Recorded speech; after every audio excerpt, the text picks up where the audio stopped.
Bródúil nach néireach le stáisiún radio san Gaeltacht.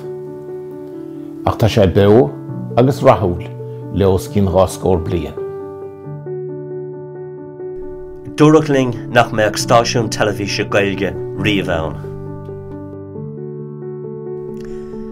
Ach rinne mar ceiliúra le déanaí feithe bliain beo de TG cethir.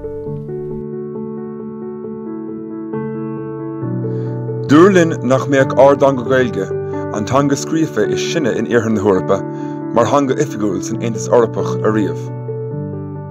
Ach tá sí beo agus ifigúil i ngnó na Heorpa.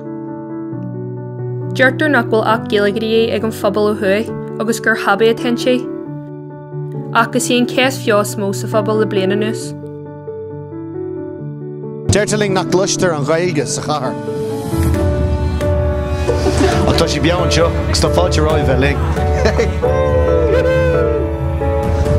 Deirtar nach bhfuil spéis ag daoine óga sa Gaeilge. Ach, bhéimid bheo thrád na bhaile trí Márta. Ba Beo Gaelach agus Bródúil siúil i gcraoladh bhaile an Sathairn trí Márta. Ag bailú i Cearnó Parnell ó Bhan Lea, siúla an slua trasna na carthach go Cearnó Ghuirfin, san éile rád a Gaeilge is mó riamh. Mar phríomh mar fliain na Gaeilge déine beo ar deanga a ceiliúra, agus na heachtaí atá buinte amachtaí ó thús na hafiocna 150 bliain ó ina aithint. Tuair for deisciún ar an lá chomá or de hairid ar na dacrataí agus na dúchláin atá fós roimh na Gaeilge agus na Gaeltachtaí. Bígí linn don ceol, crack agus ceiliúra ar an lá. Bí Gaelach, bí Bródúil, bí out!